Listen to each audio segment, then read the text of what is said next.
Gino, you ready? Yeah. Hopefully we're live. I'm Rick Atherton, Chairman of the Board of Selectmen, here with Bobby DaCosta, our Vice Chair, and Libby Gibson, the Town Manager. And with us today we have the hardcore of the town's emergency management team who've been working for 48 hours straight practically, some of them. We have Bob Gardner working to make sure our water supply, Dave Franzuto, our emergency management coordinator, and Mark McDougall, the fire department head, and Dave Fredericks coming out of retirement to help us with National Grid. For those who are interested, the police chief is on tour with the governor. Governor has come down and visited, I believe, a couple of other coastal towns on his way to Nantucket, and met with a number of folks in the emergency management room, which is really the board room for the police department, and some other meetings that happen at the town. It's the center of our emergency management team. We wanted to meet and give everybody an update today on where we are and the progress made getting our town back to normal. And I'll turn it to Libby Gibson and Bobby, and then we'll go one by one with the professionals here with us. Thank you, Mr. Chairman. It sounds like a lot of the power has been restored. There still are some pockets of outages. School has been opened as a shelter, and it's probably going to wind down later tomorrow, but we also have a few people still up there now. And the auditorium is going to be used for housing, I guess, or I guess that's the best word. Some National Grid staff that's come over for the night to start really getting at it tomorrow morning, and they're getting at it right now. Roads, I think, are generally fairly clear, and I think our biggest area of damage is probably the town pier, which has a lot of massive damage. That is going to be a real issue for us to deal with in the next coming weeks. Do you want to say anything? This is different. Just for anyone out riding around, the loop around Strait Wharf and all of the roads down on Brand Point, Hobart Avenue, North Beach Street were all flooded with salt water. So those puddles that you're driving through are actually salt water and not fresh water. So you may want to think twice about driving your cars through them unless you absolutely have to. I know you want to go see all the damage, but the damage you're doing to your vehicle will be far worse long term. So I would suggest you avoid them at all costs. I believe the steamship and the Highline will be back up and running, if not already, by the end of today. First thing this morning, I believe school's tomorrow, Greg? School is going to be in session tomorrow. Town offices will be open tomorrow. Town offices will be open tomorrow. I think we're getting back to normal. I'd like to thank everyone in the town, not just the town employees, but just the general public for helping their fellow neighbor and getting through this storm. It seemed to me like we almost had 3 storms in one, so I'm glad that there was no one hurt. There are some people who are temporarily don't have any place to live, but we're working with them to try to find them places, and hopefully for those of you who don't have power, you'll get it back real soon. Why don't we just start with the National Grid? I think most people are clearly interested in a lot of things, but power to their houses are important in generating heat. Dave Fredericks. Thank you for having us. I think this is a great way to get out information.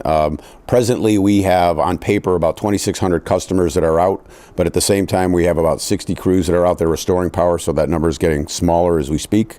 The ice caused an enormous amount of damage for us.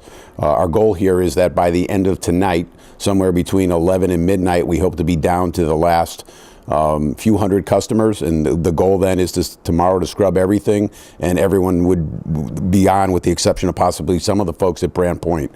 We're going to work closely with the emergency department, Mark, the building department, and go through the homes that have been flooded and try to do that in an organized and safe manner.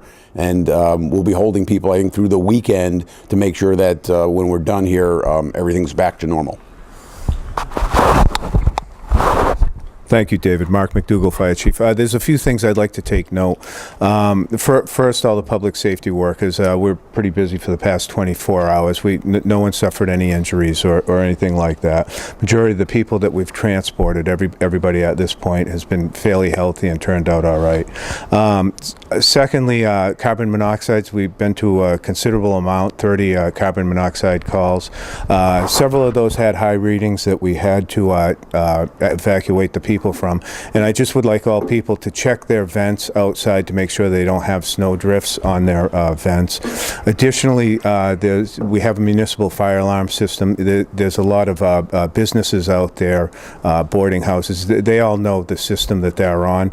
That system at this time is down. The fire alarm systems in the buildings will work and activate. But if you do have an activation, just call 911 right away. It's going to take possibly a week or so for us to get that service back up.